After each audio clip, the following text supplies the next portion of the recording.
Welcome back, everyone, to another day of the MSI play-ins where Group A returns for their shot at the group stage in Rio de Janeiro. But first, they'll have to prove themselves in front of this dynamite crowd at the Estúdio Squanta in Sao Paulo, Brazil. Hello, everyone. I'm James Dash Patterson, and helping me break down the results of today's games is James Stress O'Leary and Andrew Vidius Day. Apparently, there can be two of us on the desk. What? Welsh people or where Two are we? of us. Yeah, well, I'm looking at you saying these words. I'm not Welsh. We're also I can't not, include we myself are. in the Welsh conversation. No, but Do you want to walk it back and start over? I was very confused at how we're the same person.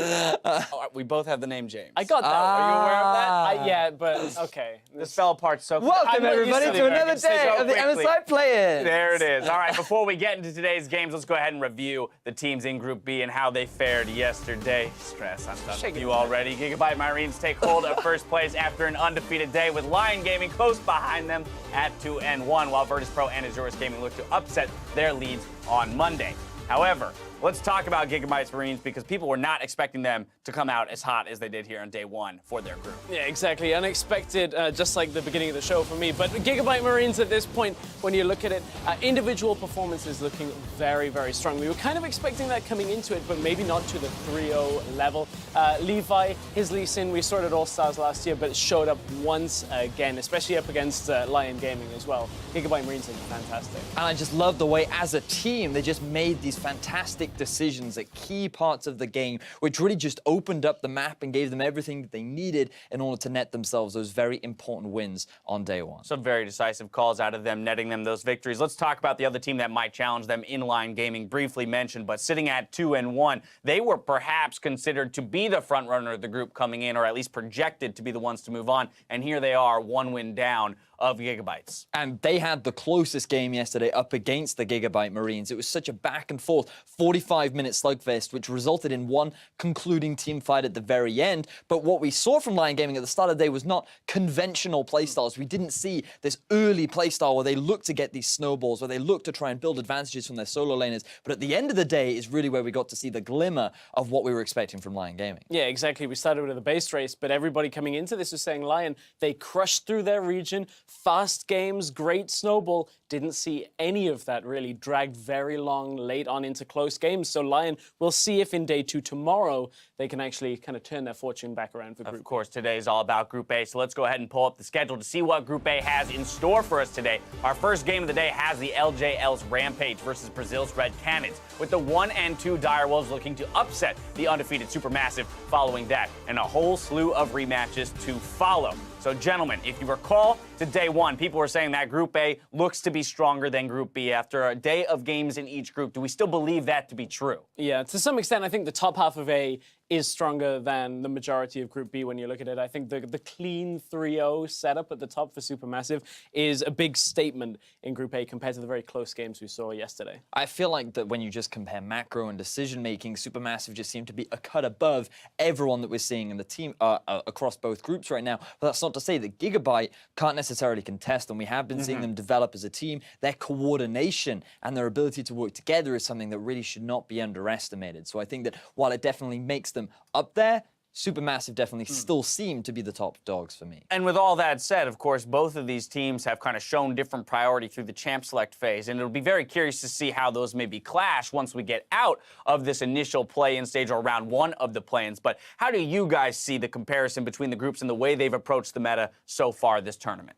I think we saw some learnings day 1 that affected day 2 quite heavily. The Ivan, specifically day 1, we talked a lot about it being a high priority pick, banned away so much. A lot of those fast push compositions that were played on day 1, the likes of the Jinx out of the Red Canids, didn't really materialize quite as much in day 2 as well, because without some of the protective focus on whether it was the Galio teams were running or the Ivan we were talking about, didn't really have that protection of the AD carry available coming out of the first phase of bans. So there was a little bit of an adjustment there for Group B, I think just from what they saw day 1. We also saw a lot more echo prioritization. A lot of the narrative that we've been seeing recently is this mid lane focus for the side of Group B and how you have so many playmakers and assassins in this group. And a lot of teams were like, you know what? We don't want to get this champion the freedom to have the sort of control that it had, because remember, Seiya, when he did get his hands on it, he was running amok across his opponents. So the champions like this, the fact that we've seen so much more mid-focus from the side of Group B is a clear difference that we're seeing from the side of Group A, where more of the AD carries, to me, seem to be standing out in the forms of players like Zeitnot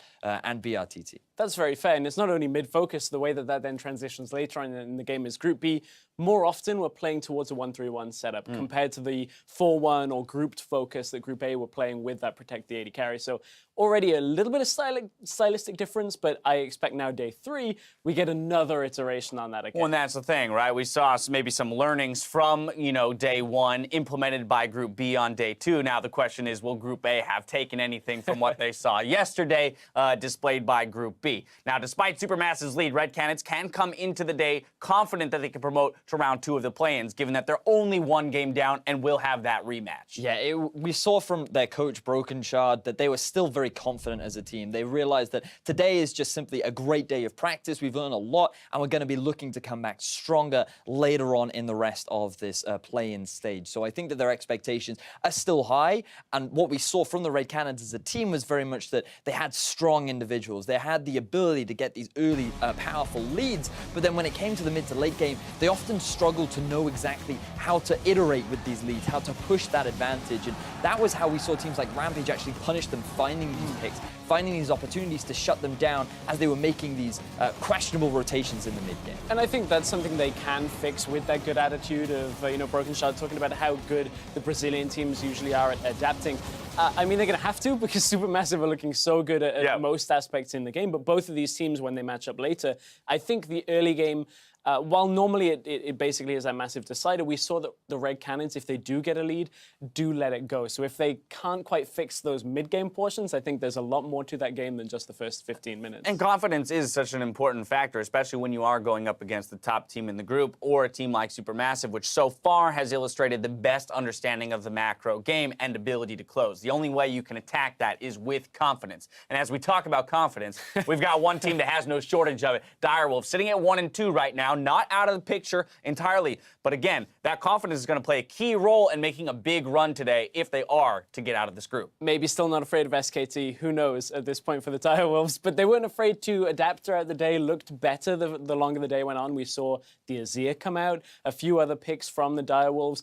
It's an uphill battle for them today to try and get to the top of the standings, and those games versus Supermassive and Red Canids, if they fall too far behind, I don't think confidence on its own is going to be quite enough for them. So the Direwolves, I hope they've prepared some good strategy coming into today, maybe some more of these picks that are a little more difficult to handle. I want to emphasize what you were saying, where we have seen an element of growth from them throughout this tournament, and something that they were praised for during their regular season was that at the start, they came in rough. They didn't really know what to do and what the meta was. But then once they'd suffered, once they'd been defeated, they then quickly adapted. They were able to learn. And after they'd lost to an Ivern, they then started picking the Ivern up, and they found ways to make those kind of compositions work. So from what I've heard, they're a good team at taking the punches and then being able to turn those punches back around. But they have some tough competition going up against them.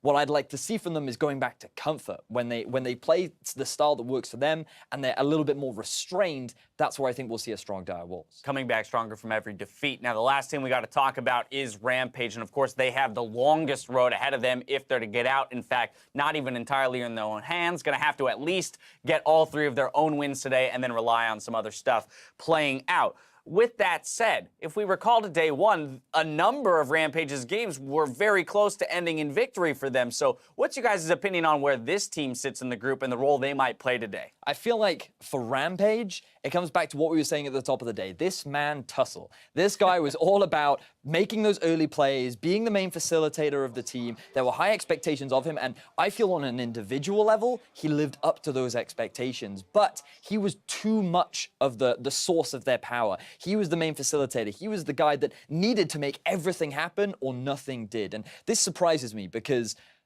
they've had such great synergy between Tussle and Dara. These two were super confident. And, I was feeling uncomfortable on the desk. I didn't like having Mark Z, so I brought a second Welshman on.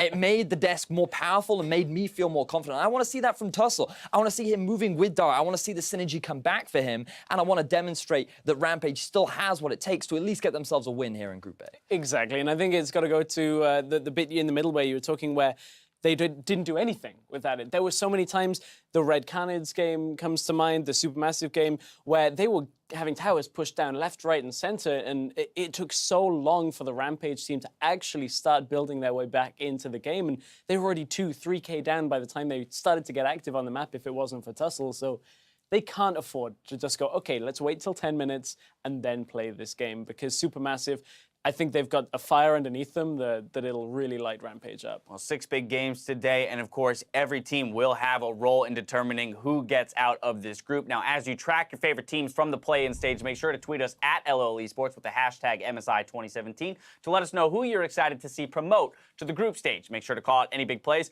and we'll be sure to check in as the play-ins develops. Time now, though, for us to throw it over our casters and get this day started. Thank you, Dash, and hello, everybody. I am Clayton Captain Flowers Reigns, and casting the first game of the day with me is Mr. Shock and Awe himself, Aiden Zyrene Moon. What's going on, buddy? Not much, man, but I'm really happy for day 3 because I want to know who makes it out of Group A. Yeah, this is going to be an exciting day, and to start it off right, we've got Rampage going against the hometown heroes of CB LOL's Red Canids. Now, before we get into the matchup, let's go ahead and check out the starting lineups. On the blue side, it's Rampage with Evie in the top lane, Tussle in the jungle, Ramune mid, Yutori Moyashi, AD carry, Dara supporting, and 3-4 as coach. And, of course, on the red side, it's going to be the Red Canids. It's going to be Robo top, Jungle Nippon, Talkers starting in mid, BRTT bot, Support Dude, and Coach Broken Shard. Now, if you recall the first time these teams matched up against each other, the game ended up being a lot closer than we originally thought it might be because Red Canids had this early game lead. Yeah, Red Canids got off to a great start, but then we saw them have some moments where they squandered it away. Talkers specifically got caught in the top side of the map, led to a Baron, and that was something that you want to see the Red Canids tighten up because now they have to step up, and they're not first place, right? They were favorites. Supermassive still ahead of them, so they have to win every game today and beat Supermassive for that hope to actually make it out. And speaking of needing to win every game, on the side of Rampage, this is a must-win. And we're not saying this as some sort of turn of phrase as, man, you really want to win this game. They literally have to win every single match today if they want to make a miracle run out of Group A. Yeah, everything that happened in the first day has to actually inversely happen, and we have to have all 4 teams at 3-3 for Rampage to have a chance to make it out of the groups. And then we have bonus games and tiebreakers. Then they have to do tiebreakers. So pretty much nothing short of divine intervention is going to cut it here today for Rampage to make it out. But everybody on this team needs to step up what they can do, their own individual plays, their own individual fate that they have. They can control some of that. Tussle, the man in the jungle that we've talked about so many times, he's had really good plays, but the team, we're noticing overall, has very poor macro play. They don't capitalize off of the plays. They don't know what to get afterwards, and that's the big weakness here for Japan. They were the dark horse, but right now, it's turned up a little bit into glue. And that goes back to what we were talking about, our conversations that we were having in previous days so far here for MSI 2017 play-in stages. A lot of these teams come from a region where you're the top dog. You're the team that's always ahead. You're the team that's always able to get off to those good starts and do what you want to do early on.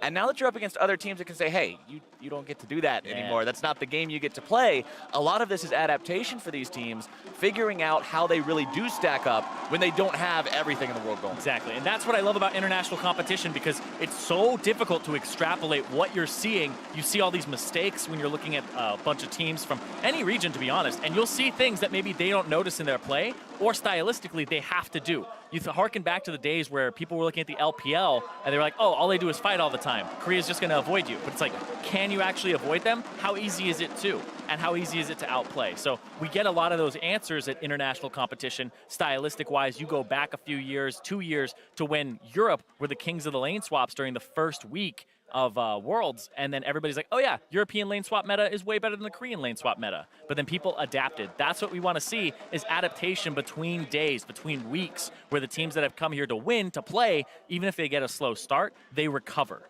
And especially for these teams that are playing in play-ins, it's not just a matter of them being able to test themselves against the metas of other regions and things along those lines. It's a chance for themselves to see how they actually stack up against the regions that everyone else considers more serious contenders. A lot of these regions, this is sort of their shot, their chance to put themselves on the map, especially for teams like the Direwolves and Rampage that haven't really had this opportunity in the past. They get to say, hey, this is what we're made of, this is what we can do. And like we said, Rampage definitely has a lot that they want to try to say here on day number 3. And Rampage have had those great individual performances to get games in their hands early. It's just the macro play. You go back to when they played Supermassive, they started the game 5 kills to 0. But then they were down in turrets, the macro play came online, and we saw Ivern being a gigantic problem for a lot of teams in this group. And speaking of Ivern, let's see how the teams decide to deal with him today, because he was picked a lot. And that's kind of what you were going towards, that little bit of a frog in your throat there saying ban him away. Maybe the teams will adapt to that today, maybe not. We did see a lot of Graves bans on day number 1, and we're going to be seeing that again here on day number 3 as Lee and Graves banned away by the Canids. Rampage taking Ash and Elise off the table. And when you go over and you look at Group B, what happened yesterday was a lot of Ivern bans, Graves being left up, and this typically happens with my experience with scrims because you have 2 separate groups, right? You have one group that has all these loaded AD carries, like Yotori, BRTT, etc., and Zeitnot, right? And then you go over into scrims, and what's happening in these scrims? Oh, they're playing Ivern on these teams, right? And so a lot of teams from Group B will start banning Ivern, but the teams in Group A are playing against these great junglers like Levi or Levi in Group B, so they're banning Graves, and they're leaving things up like Ivern, which is now still left up. The Ivern has made it through, but so has Lulu, the other offender in those shield compositions that we see take over and protect the AD carry. Lulu will be locked in first and foremost on the side of Rampage, as the Red Canids are thinking about that Darius that we got to see earlier, but now switching it over towards the Echo. Just in case you guys missed it, the final bans were also Syndra from Rampage and Galio from the Canids. Yeah, now if you're red, Ivern, Caitlyn, lock it in. Don't take your time. Don't do this to me. When Lulu is up and so is Karma, Ivern is so unique in his role, nothing else really fulfills that same type of jungler in the entire game of League of Legends. Whereas Lulu and Karma actually have some parity between them in terms of what they offer to a team that wants to protect an AD carry, and I think that Ivern being locked in, it makes 100% sense. Well, the Canids were listening. They agree. They're going to lock in Ivern first for themselves. Still got one more pick to go. Have to see what they want to complement that one with here nice and early. You already mentioned the Caitlyn, but it looks like they're going to go with a different form of long range, grabbing the Varus instead. Yeah, okay, that's all right, because if you want to take the Varus away from Yotori, remember it was banned against him, and it was also picked by him, and he had a pretty good game on it previously. The last time the Red Canids played against each other, played Rampage, Rampage picked Varus Lee Sin, so they're taking away one of those champions there with the Varus, making sure they don't have that, because it was a bit of a problem with the engage. Especially since Ashe got banned away from Rampage as well. If you want to have an AD carry in the meta that engages, Varus is the other one that's left, since Jhin kind of fell by the wayside. Here's something interesting we might get to see. Kog'Maw. I like it. Locked in for Rampage. They realized that they got the Lulu. That's normally one of the staples for the Juggermaw, so why not grab the little guy to go with it and see what you can make happen. Kha'Zix's going to be the other pickup for these guys before the second round of bans come in, as the Red Canids are thinking about Aurelion Sol. Ooh. Yeah, the Kha'Zix is kind of because you have Elise, you also have Graves, Lee Sin, and Ivern all taken away. A lot of people have dropped the Rengar since the damage nerfs, and nice, we get Dude on the Thresh again. Yet again, the man works magic with this champion. Should be a lot of fun to see here if he plays it like he did on day number 1, but only time will tell. It's going to be a rough lane for him. I like how he does actually play the Thresh alongside a low mobility AD carry for BRTT. Gives him some protection, but right now, it's very interesting because now he's up against a Lulu and a Kog'Maw. People will say, oh, Kog'Maw scales, Kog'Maw gets that late game point. That's true, but ever since a long time ago, Kog'Maw actually has a pretty oppressive lane phase. And one thing that you also want to remember about the side of the Red Canids is these guys talk about they want to play towards their bottom lane, right? You want to get BRTT off to a start where he's able to do things after laning phase ends as you transition towards that mid game. They want to set him up with Dude's variable champion pool and allow him to be mobile, allow him to do what he needs to do, get around the map, get fed, get big, and be effective. And although that Thresh will help him with the mobility issue, the lane matchup may be somewhat of a stumbling stone. Yeah. Stumbling point, I should say, for these guys early on. People stumble over stones too. Yeah, I stumble over all kinds of stuff. I've tripped over a rock before. Yeah, just the other day. Just the other Well, I like how Red they're kind of abandoning the protect the AD carry composition, quote unquote, because they don't have the Karma. The Lulu got taken away. They got the Ivern, and now they're banning things that you would want to pick as a protect the AD carry composition. You would want the Shen, you would want the Gragas, but instead they're saying, Rampage, you don't get these. We're going to go with something a little bit more aggressive here. And that could be a flex pick there, mid or top there for Talkers and Robo. I like that lock-in, making your opponents keep guessing about what they want to lock in against that, because we've seen Fizz be very effective in both solo lanes before. Yeah. Bruiser style in the top lane, building a Trinity Force, Blade of the Ruin King and tank items, or the classic AP one-shot somebody Fizz in the mid lane. Oh. Speaking of top laners and protection, this is most likely going to be a Tahm Kench for Evie in the top lane. That is one of his pocket picks. That's one of his comforts. That's something that he plays that not a lot of other people do. Yeah, it actually gets banned against him a decent amount over in the LJL in Japan. Even as recent as a few weeks back, right before their finals, it was banned. It's been banned as well during this tournament. The last time the Canids played against Rampage 2 days ago, Tahm Kench was one of the bans that the Canids threw. And it's very effective in a protect the whatever composition. You gobble up Kog'Maw, if somebody's able to dive on top of him. If Fizz gets in there, munch him to safety, get him out of danger, spit him back out, allow him to reposition, and continue firing off those artillery barrages. Ahri's going to be the last pickup for Rampage. Yep, Ahri, and then it looks like the LeBlanc cover here for Talkers. Love that pick. This is going to be a little bit of a 1-3-1 for the Red Canids. They have the Fizz, great split pushing champion. He'll win that matchup a bit in the top lane. He'll have to do enough damage though, because the Tahm Kench got to know these matchups. If this is a matchup that you're unfamiliar with, Tahm Kench is one of those champions that as soon as he starts punishing you, you go, oh crap, I can't win this trade, and you're screwed because you can't get away. Yeah, he sticks to people like glue. The tongue lashes with the massive amounts of slows. As soon as he gets the stacks, he eats you up, spits you out on the other side of him. Stun. Exactly. It's really, really difficult to deal with if you're not familiar with exactly how those windows of power open and close. But for Robo and the Red Canids, hopefully they do understand exactly how that matchup's going to flow. And the Red Canids, it's been an interesting tournament for them because in the 3 games that we've seen Dude have really good games. We've seen Robo take over some games on things like Darius and smack people. And then we've also had Napon in the jungle on things like Elise get off to a deathless start with like 4 or 5 kills to his name. So everybody on this team has really had some standout performances. You think back to Robo with the Jarvan locking people down for BRTT's Jinx just the other day. So everybody's kind of fired on all cylinders at some point. It just hasn't been simultaneous, and that's what you're looking for here from the Red Canids, is can they all perform in a game, crush Japan, move on to continue their streak, and get towards Supermassive again, and try to get themselves in a position to be #1 in the group. One thing we're also keeping an eye on, remember, kind of back to what the desk said, Talkers, the guy who, of all the people on the Red Canids, the one who hasn't really met those expectations the same way people were looking for him to.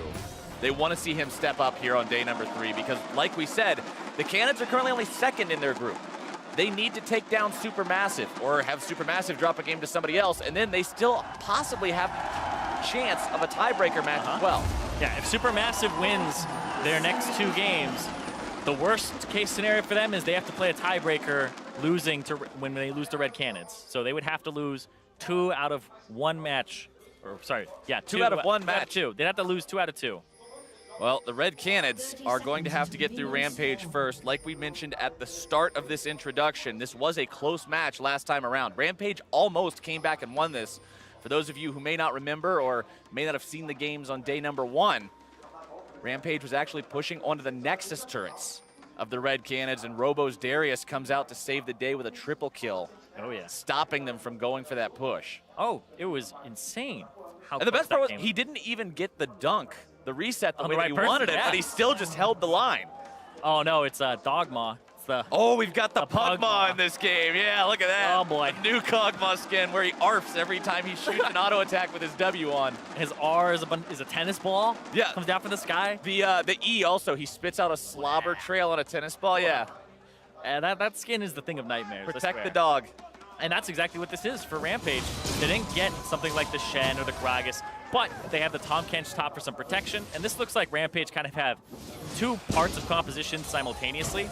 they have protection for Yutori and Moyashi in the bottom lane with the Lulu, and they have the Tahm Kench, but then they have an aggressive mid and an aggressive jungler here for Tussle. So trying to at least make something happen early to possibly fuel their mid-late game, but they're going to need a decent amount of damage, because keep in mind, Red, they do have a LeBlanc that's going to heal herself. They have a Fizz that's going to try to split push in 1-3-1, and then they have this Ivern that always is just so frustrating to play against if you don't have enough damage. Yeah, and when you're up against somebody like an Ivern, somebody who can steal your camps away very effectively, counter jungle effectively, hard to kill, that could really be a thorn in the side of the enemy jungler. And on a team like Rampage, where Tussle's the guy that you're looking at to make the plays, where Tussle's the guy that makes everything happen. They're walking up for level 2. Hook. Ooh, it was right on the mark, just a hair shy of finding its way onto Dara. And Talker's already having a good lane phase for himself so far. We're only a few waves in, but having that much damage onto the Ahri early on means you're just looking for another W and then another Q to back that up. Ramune, though, you can see the orb glowing green there, and he had the heal charged up from the passive. Also still has 2 potions left. Finally going to take a sip out of that first one. And look at that, exactly. The priming ability there, the chain hitting level 3 first, because Talkers has priority in the lane, had a little more push going for him. Got the right trade. Talkers, there was some criticism that he was the weaker link right now. And they have the sub Yoda, who is now available to play after the 3-game suspension. But if Talkers is stepping up and having a good game for himself, you know, granted, we're only 3 minutes in, it's hard to tell. Keystone Masteries are on the bottom part of your screen. You can see Grasp the Undying taken for both of the top laners, that extra laning power and trading potential. Yeah, well, you'll see Fizz go for either the Fervor or going for the Grasp. Didn't hit Robo there with the W. Evi's going to take a decent amount of damage here, but he's going to actually trade back. Doesn't have the Devour. But he's going to chase him. He's going to chase him down. Start things off. Evi, though, he knows what's going to happen here. Trying to make the plays down. First blood goes over to Tahm Kench. He might know how to another, though. Can't get up there in time to keep this one saved, and there comes the stun. Evi might be able to make it 2. Napon forced to flash. Disaster for the Canids in the top part of the map. The Devour's 90 mana. He had 54. Evi almost got 2. What was I saying about you got to know what this Tahm Kench can do? It's actually so powerful. That's the power of the pocket pick. I talked to some players, and you know, there is a lot of validity to the statement of surprise picks are great because they don't know what the hell to do against it. They don't know how to play against that champion. I'll see this again here, because Evi actually doesn't have much mana, but he gets the auto attacks off, gets the Q for the stun. He doesn't have Devour just yet, but this is all just attack, attack, attack. Flash. So much damage there. That looks like it was another Grasp of the Undying proc, and Yutori, super low, has to blow the heal there. Has to spin the heal to make sure he's not going to drop to that Ignite. Diud trying to prevent that heal from being more effective than possible, potentially set up a kill, but too much protection coming through from Dara, who also spends his exhaust in that trade, so it's a 2-for-1 summoner spell exchange here in the bottom lane between these guys. Advantage for Red Canids there, 39-33 in terms of the farm, so BRTT going up ever so slightly, and things going according to plan for the Red Canids, getting BRTT out to a good start.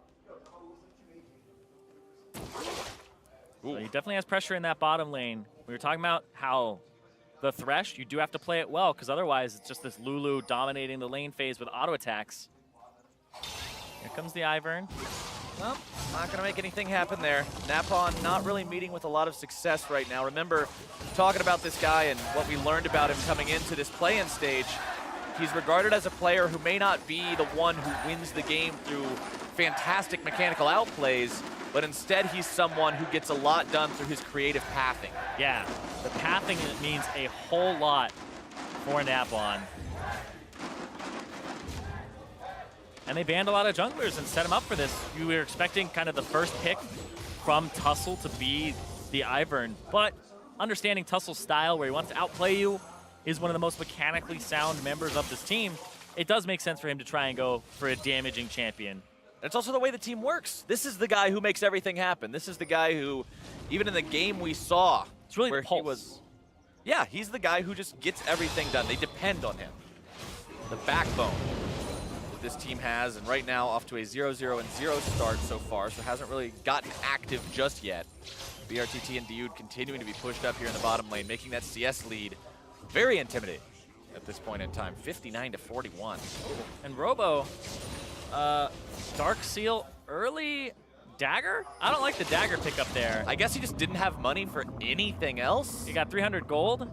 Yeah, maybe. You could buy a brown boot, I guess. Yeah, I would actually like boots, but I guess this means he's going towards his Trinity Force in some way, shape, or form. But it's definitely the worst part to buy early on, especially for Fizz. Yeah, you don't want that thing. You want the sheen as quickly as you can possibly get it. But of course, the Sapphire Crystal does cost 350 gold. So if you don't have the money, you don't have the money. That's just the way it works out. So is life. Just the way things work sometimes. But at least he's not dying to the Tom Kench anymore. Well, that's true. That's true. Very true. Yeah, once it happens, you realize, okay, let's not mess around with this guy. And he had great health the whole time, too. So you really have to do enough damage to this Tom Kench, especially when you're a champion that doesn't have flash. If you're trading as Fizz, you're probably using your Q and maybe using your E. But now, I think Evie's at that point where his Tongue Lash could be doing a lot of damage. Has 4 points into it. That thing, the 60% slow for 2 seconds will allow you to catch up real easily. Tussle moving into the enemy jungle. Looking around for Hamps or Nap on whichever one he can find. Look at this Talkers. We talked about how well he was doing early. But First now, few backs have come through, and it looks like it's been an issue. And look at that. Tussle almost going to be caught out and brought down here. They're still looking to Daisy? find a little bit more on this one. Daisy with another auto attack, not quite finding the success he's looking for. And that's semi-global from Evie to actually cut him off.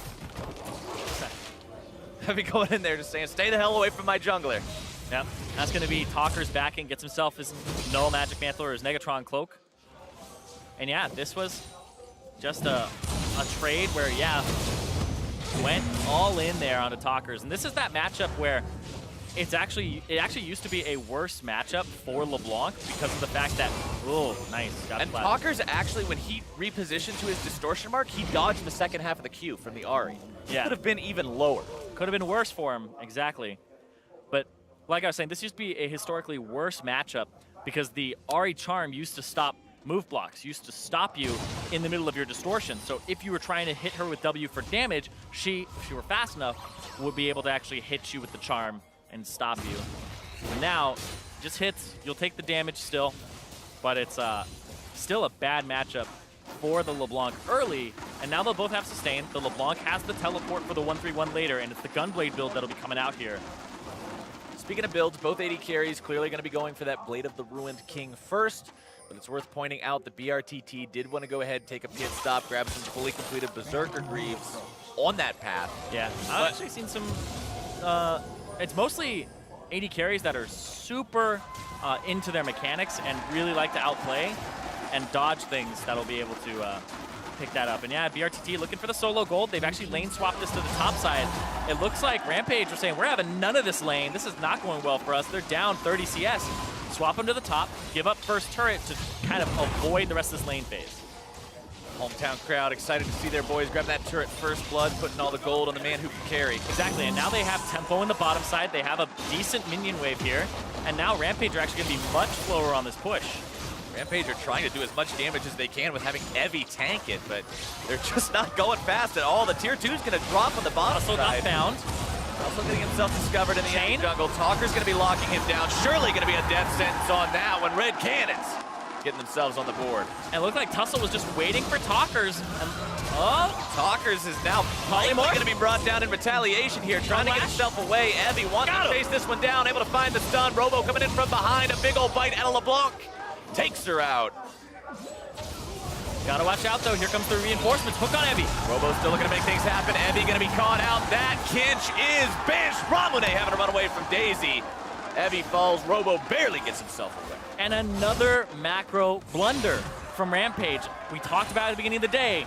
This team, they'll get some kills, they'll get going, but their macro play is just not on that international level yet. Rampage gave up 2 turrets for 1 there, didn't have the right push, and Red have about almost a 2,000 gold advantage. Tussle comes around, takes a fight, but the thing is Tussle saw that he was there. He had that ward in the bush, and he was waiting to like pounce onto Talkers, but then he gets picked up. Talkers has to blow his distortions to even get in there, and then Evie with a tongue lash walks up, eats him, gives him the auto afterwards. But because of that root at the last second there, and it went through, even though the Talkers threw out the chain and got devoured. The chain still goes off, roots Evie, and so Evie stayed long enough that Dude shows up and gets the hook. So just kind of a game of seconds there where Red were able to capitalize off of Roam. Red Canids happy to have that 2,000 gold lead, be this far ahead at 12 minutes into the match, taking out that tier 2 for free. Yeah, and let's look at where their gold actually is. It's on BRTT, up 1,100 gold right now over his lane opponent because of the CS. The guy's at 10 per minute. He's gotten those 2 turrets, first turret gold all to himself in the bottom side of the map. And then across the board, it's kind of like 300 gold advantages here and there in mid and in bot. But it's really BRTT has the bulk of that gold. You can see the Red Canids now sort of hanging around this bottom part of the river near the Dragon Pit. That could be something that comes on their radar here soon now with turret first blood out of the picture with the trade that happened going through. That was really satisfying to watch. Oddly satisfying things, man. Takes me back to Lulu wave clear back in Challenger years ago. That juicy wave clear moment as now the rest of Red Canids moving their way over towards this mountain break. Robo caught. Robo, though, not where he wants to be against Tussle. Yeah, but still able to walk himself away as a big slobbery tennis ball falls from the sky and doesn't find its way onto him. Napon and BRTT should have no issue securing this Drake for themselves. Don't even need to smite it. Napon will get that last auto attack, and that's Drake number 1 for the Red Canids. And Red Canids are in a really good position now. They have the 1-3-1 with the double teleports. LeBlanc builds the Gunblade, and it looks like Abyssal Scepter also in his future. So he's actually going for just the Hex Tech Revolver, not looking for the sustain just yet. And there's a teleport from Evie. Robo pulled to safety. I think he stops it down. Fine. Evie's TP is canceled, and Rampage just can't find the opportunity. And now Talkers gets to roam around in the bottom side. The 1-3-1 when there are 2 turrets down becomes really lethal because Talkers will shove out that bottom wave to past where the tier 2 tower was, and now it gives him inside track to roam mid, to get some damage, to actually even flank or potentially go for kills. Yielding the T2 early. Never a trade you want to be making, unfortunately for Rampage. That's the reality they're in right now. Yeah, sometimes it's good when you have like the Kog'Maw in that lane and you're able to put him there to just farm, or you have like a scaling top laner like a Fiora or something. But this is a Tahm Kench that's now just kind of bashing his head against the top lane that has Fizz in it, and then your Ahri gets pulled to the other side of the map by a LeBlanc that has teleport. So these 1v1s are not very favorable for Rampage. I say the Tahm Kench probably is still in their favor, considering he has mixed resists now, but this LeBlanc one will cause a lot of pressure as soon as you see Talkers complete that Gunblade, which he's kind of omitted for the time being. Going for the Abyssal Scepter first instead. Allowing extra magic damage to be done by both himself and his teammates. Fizz closing in on that Trinity Force right now as well. Once he's got that up and running, he's going to be a much more capable duelist. Might not have to show so much fear towards Evie showing up. I don't know. Tahm Kench is super deceptive in melee matchups. I feel like he beats almost all bruisers in melee matchups because they try to fight him, and he's like, what are you doing? He's got a 2-second slow. He's got a 1.5-second stun. It's a 70% slow for 2 seconds, so he gets all these autos on you. On hit health-based damage. Yeah, and 2 health bars. The tankier he gets, the more damage he's going to be dealing. And then the W, just the percent HP damage. He's got it ranked 3 right now, and it's 26% of their health as magic damage. Rampage smart to pull that blue buff away as Dude was looking to potentially steal it there with the death sentence.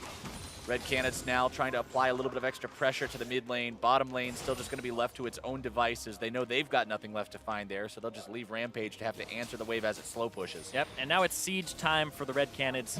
They have that Mountain Drake, which is perfect. It's exactly the Drake you want with this composition. I would say it's the best one. And now they're going to put some bushes up. You can hide in them and throw hooks. You can throw chains, and you can just output the damage here onto these turrets. A little bit more will seal the deal, but they won't take it down just quite yet. Yeah, but top lane gets shoved in. Evie with a strong point, the guy who has the 2 kills on the team, not going to be able to actually be a part of this action. So the gold that they had accrued in the top side of the map for Rampage kind of gets held up. Look at this, Talkers. Ramune, well, in the ulti try chase. Ramune without an ulti is going to be a significantly lower threat value than he would be with it up, though. He's still on the flank here. Death Sentence finding its way onto Ramune. Fish comes out. Ramune going to be Wild Growth, trying to keep himself alive. Not going to be able to do it. Robo finding kill number 1. Evie going to be taking a bite out of Diyun, but is it going to be enough? Still walking himself away. Brought down by Tussle. Robo now back into the fight on his own. Evie so low. Evie is he's gone. Yutori has to try to escape, but the root caller finds its mark.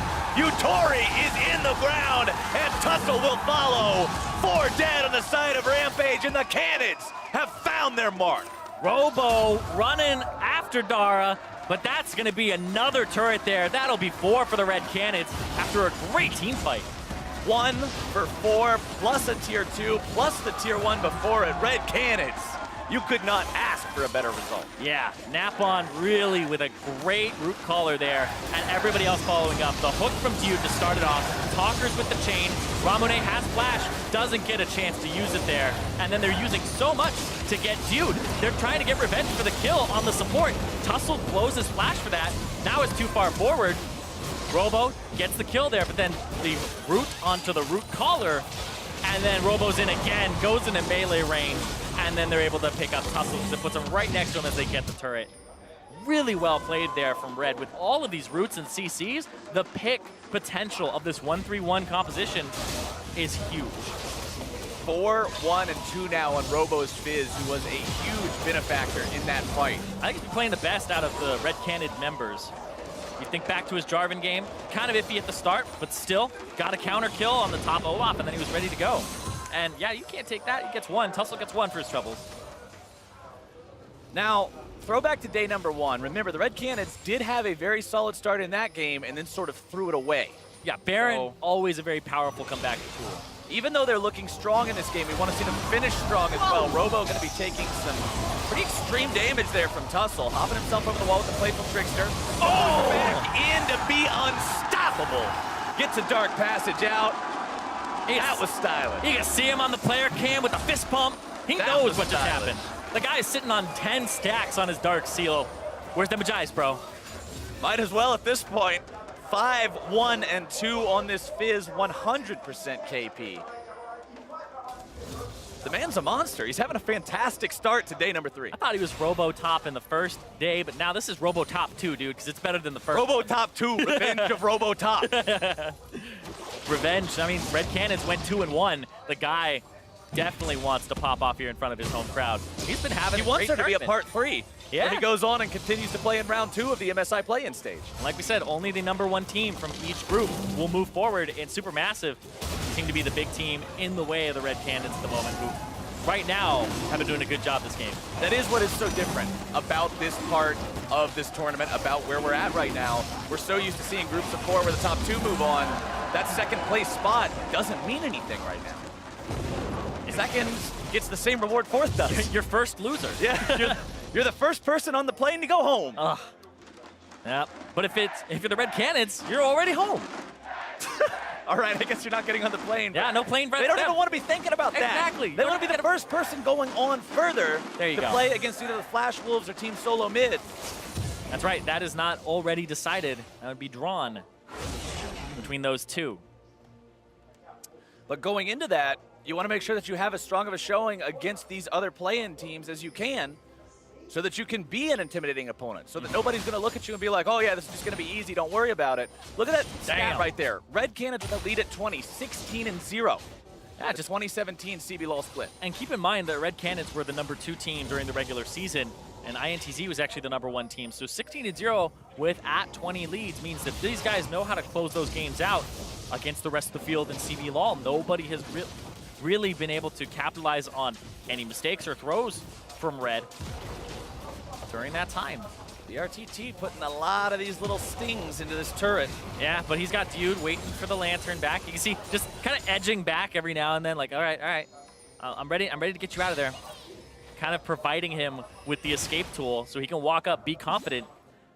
Well, I guess Robo, I think Robo's next item here looks like a Wit's End, potentially. And nice Wow, hook! what a hook! And he's out of there immediately. He's like, I'm having none of that. Trade Flash for Flash. That gets Wild Growth and Flash. And now, Red Canids, they're in a great spot. We talked about the 1-3-1. They're looking for Evie. Robo wants revenge. Evie gonna be locked down by these chains. Robo not really afraid in this 2v1. Trying to get himself back, waiting for the thick skin to expire. Decides to peel away, considering Rampage has reinforcements en route. Yeah, but now they pull them apart. You saw 2 people on that bottom side. Time to start pushing top again. Dude in position not to make an aggressive play, but make a defensive one to get BRTT out. Yutori buffed up with the help picks, but not really capable of doing anything with that except holding the line here at the turret. Down 170 to 230 CS, a 60 farm lead for BRTT, who's had a great game for himself so far. Yeah, absolutely massive game for him and Dude in the bottom side of the map. And right now, Talkers just needs a little bit more gold before he gets himself his Hex Tech Gunblade.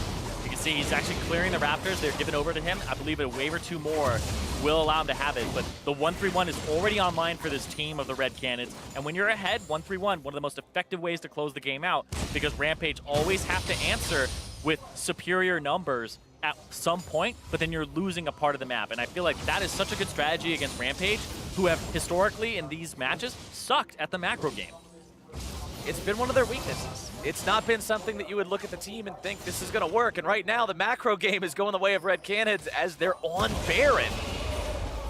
We've got a line of brush set up, so it's hard to see what HP it's going to be at just walking into the pit. And BRTT, Napon, and Daisy are going to 2.5 ban this. Yeah, they have no way to check it either. Blue Trinket down for Yutori. And that's the snowball we're talking about. That's a 22-minute, 47-second Baron for the Red Canids. With 2 people and a Daisy. That was quiet and clean, exactly the way Red Canids needed it to be, and now they have a huge pushing and playmaking opportunity. Yeah. Red Canids. This is systematic. This is what they want. This is the way you want to win a game. This is the way you look impressive in the play-in stage, is by winning a game like this and not just out teamfight fiestaing your opponent. Yeah. The only part that really is the blemish is that first blood on the top side where Evie ends up getting killed, or sorry, ends up getting a kill onto Robo, who didn't respect the damage output. But seems like he learned, seems like he played it safe until he got to his items, bought the wit's end, and is respecting his one-on-one matchup, and right now is on the bottom side of the map, gaining a push advantage against the Tom Kench. Push continues, the brush is there for protection, the final tier 2 turret falls on the side of Rampage. And now the Red Canids are tasked with attacking the base itself. They got the wave pushed up there in the bottom side. Robo taking care of that split push, while the rest of the team rotates to the top side of the jungle of enemy territory, just setting down a lot of vision, making sure that if anybody walks into that area, they're on top of it. Yeah, the wave clear for Rampage sucks in the first place. It's just Ramune, and Ramune will most likely have to be dealing with the mid lane. And now Tussle, you can see he's actually hanging out towards the bot, but that means you have 2-on-1 on the bot side. That means it's a 2-on-3 in favor of the Red Canids here on the top, and they're just gonna poke away at this turret. No worries whatsoever. Continuing to put these auto attacks on it, and BRTT is able to break this base open 24 minutes in. And this is the slow and steady part of the game. Red Canids want this to be at this pace.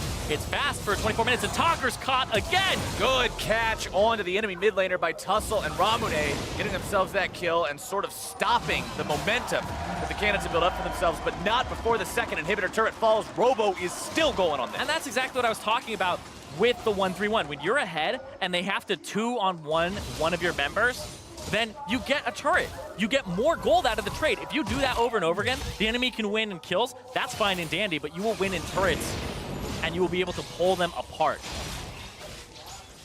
Said it on day number 1. League of Legends is a game that's about killing the enemy nexus, about killing the enemy inhibitors. The kills are just a way to do that. Yes, they are part of the method to get there, but really it's They're not the journey, not the destination. Exactly. The destination's that juicy 50 gold you get for killing the enemy nexus. Yeah. And right now, Red Canids are looking like a team that should be able to find that objective very soon. 10,000 gold up 25 minutes into this game. One Infernal Drake and Mountain Drake already under their belts. Another Infernal Drake now live, and you can see multiple members of the team heading down towards that right now. They're just hanging out on that side. That's the next objective for them. But now you get to play the 1-3-1 and actually do it in that order of 1-3-1. Robo top, put your LeBlanc bottom, put your turret siegers, your Varus, your Ivern in the mid, because that's that turret that's left. And now you just start pulling them across the map, getting more and more damage on these turrets. And remember And that inhibitor. top and bottom have exposed inhibitors, so even a little bit of firing time can bring those down. And that's exactly what I'm talking about, where now you can put Fizz top, you put your 3 members mid, and then you put your LeBlanc bottom. Get vision on whichever side you want to play to, which I assume would be kind of the bottom side here, because that I think the LeBlanc wins your matchup a little better than your Fizz wins the matchup. So you want to go between the LeBlanc lane and your lane in the mid. So Dude playing back, waiting for the top lane to crash and the bottom lane to crash. And Rampage, so let's just talk from like a basic standpoint here. How do you beat a 1-3-1 composition when they're pulling you across the map. You got to have hard engage. You got to have a way to engage onto the 3 when they're managing side waves so that when you pull in Ramune and you pull in your side laners who are supposed to be dealing with the 1s, the 2 1s that are off on the side, you get a quick, swift engage, and boom, you're in there. You have no engage on Rampage. Who's going to start that fight? You don't have anything that's got that engage like a Jarvan, etc. You have a Tahm Kench who can kind of flank with an ultimate, and then you have a slow from Tussle, maybe a charm from Ramune, but you don't have the surefire way like a hook to actually get somebody guaranteed. This team's strategy for playing from behind is turtle with Kog'Maw and hope he hits 6 items. Yep. And hope that the enemy doesn't have a way to force the issue, but unfortunately with macro play, the CB LOL team and Red Canids look like they do actually have a good understanding of what they need to be doing right now. Robo doing a good job just wasting time for both Evie and Tussle. Tussle coming around from behind, trying to get on the Robo he's the yet fish again. bait. Fish comes out. He's definitely the fish bait. Now, they're all running over to the side. Bottom lane, you still have Talkers getting some decent damage onto the Ahri. You can see huge chunk there. He's actually going to send Ramune most likely back unless he's going to wait. And it's just this attack on this turret. Ramune trying to hold this as long as he can, but now Robo's back onto the inhib. Every single time that you spend even a second pulling bodies away from one of these lanes, the other lane is getting hit. And that's what you need to do because the lane, your minions will crash, and if they're trying to 2v1 somebody, boom, walk up, get some damage on a different side. But now you need to understand relative where everybody else is. This is the engage that they have, but whoop, they're out. Rampage is trying to do it. They end up getting into the back line, but they get a flash, and that is it. Oh. Now the Chain of Corruption finding its way out there. Dara going to be locked down, eaten up Robo. to safety by Evie. Robo's still off to the side, trying to get that inhibitor. He does find it before he falls, but the kill onto him means that the full fight from Red Canids is not going to be as scary as it could be. They will take 2 inhibs, and trading that for Robo is A-OK in the home team's book. I will take that any day of the week. Oh, you killed my Fizz. Rats. Oh, no. I guess we'll just take these inhibs. Darn. Darn. With Baron coming up in 45 seconds here, absolutely. That's what macro play is all about. It's 5 to 7 in kills, but it's 9 to 1 in turrets. This is what League of Legends at the highest level can start to look like when you out macro play people. And this is what solo queue kind of suffers from, is people don't want to have the macro play. It's like, oh, it's boring to have You can't make a montage out of that. Exactly. It's like, oh, it's boring to have to, walk forward with the Fizz and then walk backward, and you're literally just dancing within like maybe 500 feet back and forth. But that's the almost uncounterable play for your opponent, and if they do counter it, there's a punish. Whereas if you're just being dumb, grouping up in 5, running it down mid, that's your sombrero and getting ready for the fiesta. Woo!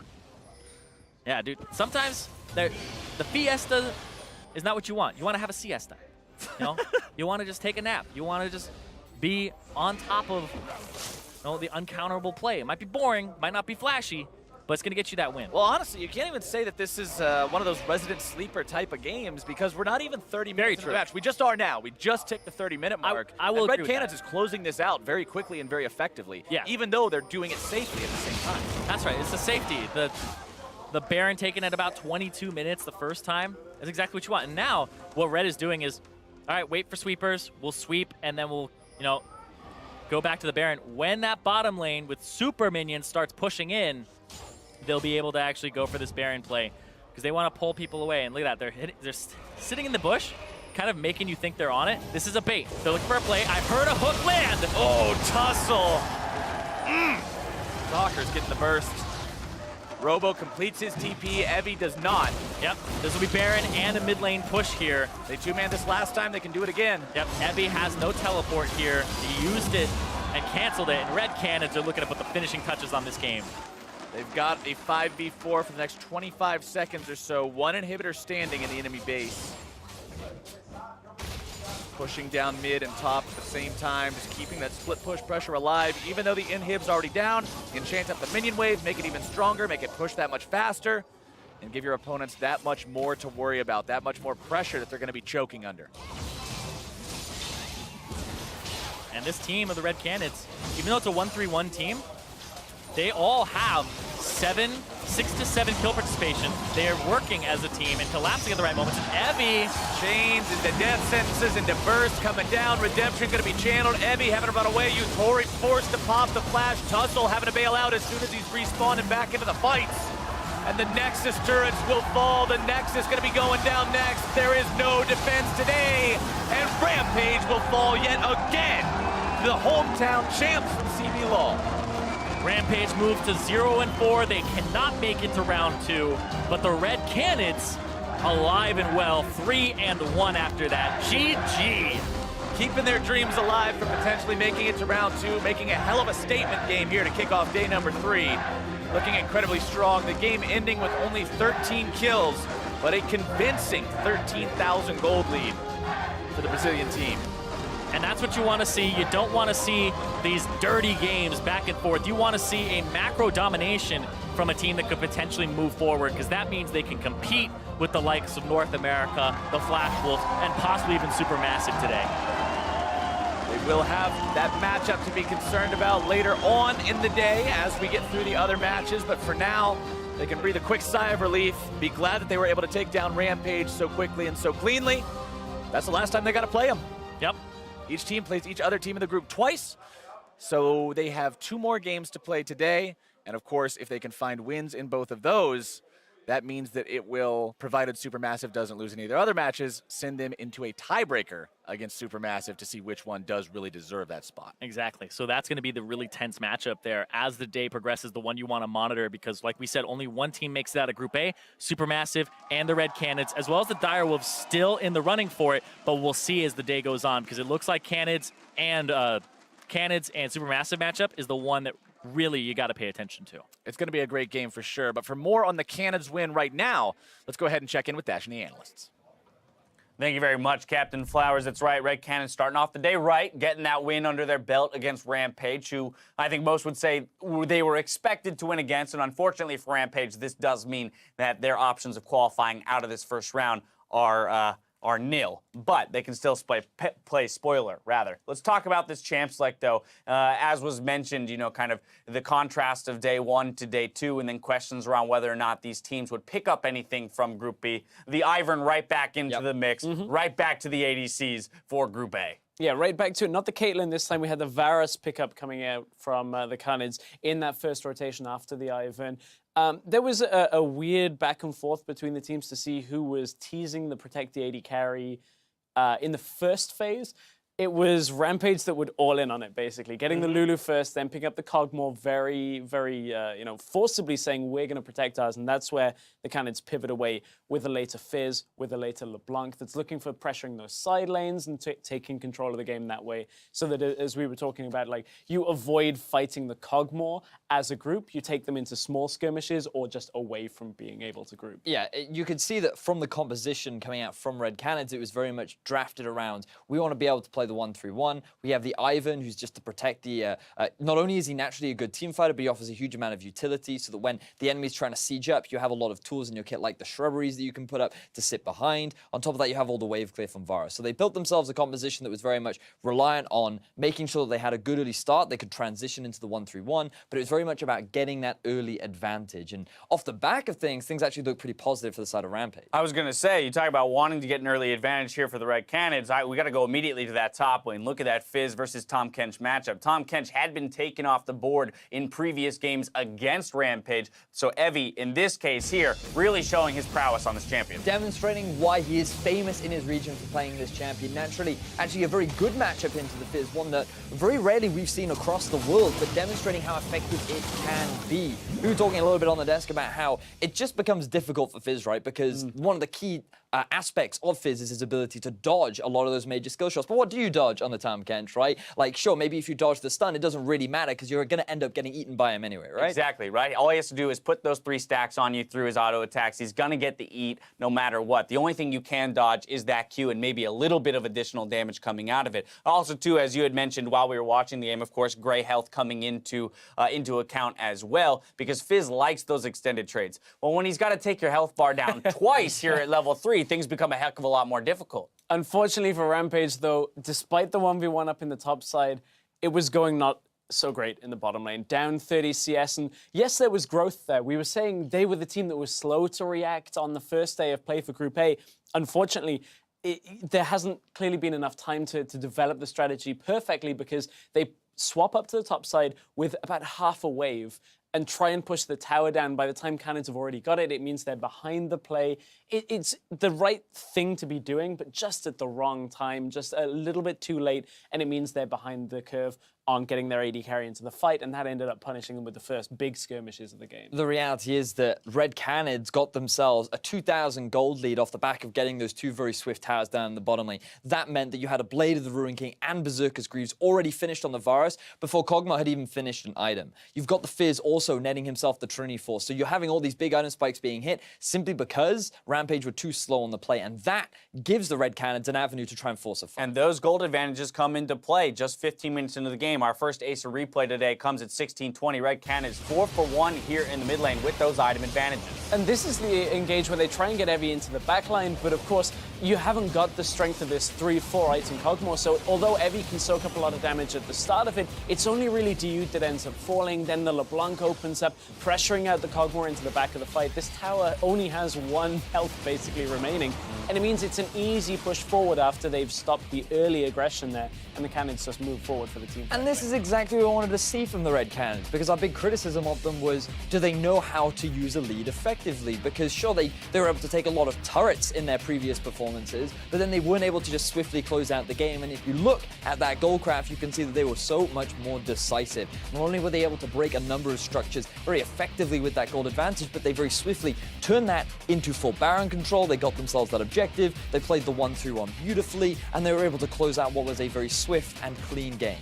Absolutely, but within that, we do have to recognize once again that they have 2 more games to go today, one of which is against Supermassive, team they lost to yesterday. And so while they'll be happy to have this win under their belt, and when we speak to confidence, this will do some work in service of increasing their confidence moving forward through the day. It's all about focusing on those next 2 matchups and what they might want to clean up even within the win that they secured here. So my question to you guys then is, let's be critical of the Canids moving forward, from this game. What would you like to see them work on as a result of this game, even within that victory? I think some sense of it is a little bit of individuals, like that 1v1 that went wrong up in the top side. I think you could play that Fizz matchup with a little bit more respect. I think he was trying to go for the kill because there was no mana left on Tahm Kench. So if you make those kind of plays against Supermassive, that's the kind of thing that are going to go badly wrong against you. So I want the Red Canids to tighten up some of those individual plays as opposed to like fixing major problems coming. I also think that the draft as a whole was a little bit reliant on an early game spike, and they very effectively punished some of the stakes that we saw from Rampage, because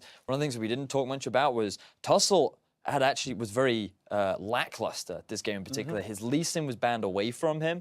He wasn't allowed to have one of those comfort champions, and in the past, while he's performed, this time around he was constantly getting caught, and he was a big part as to why Red Canids were able to get that early gold advantage. So cleanliness out of the Red Canids, that's what we're looking for the rest of the day. There's more League of Legends coming your way. Up next, we have OPL's Direwolves looking to upset the undefeated Supermassive. Meet us back here for Game 2 after the break.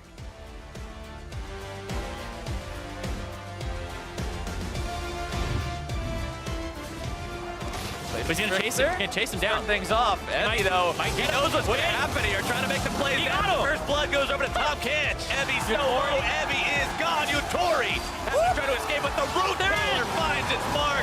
Yutori is in the ground, and Tussle will follow. 4 dead on the side of Rampage, and the Canids have found their mark. Robo going to be taking some pretty extreme damage there from Tussle, hopping himself over the wall with the playful trickster. Oh! Back in to be unstoppable. Gets a dark passage out. That was stylish. The Nexus turrets will fall. The Nexus going to be going down next. There is no defense today, and Rampage will fall yet again to the hometown champs from CU Law.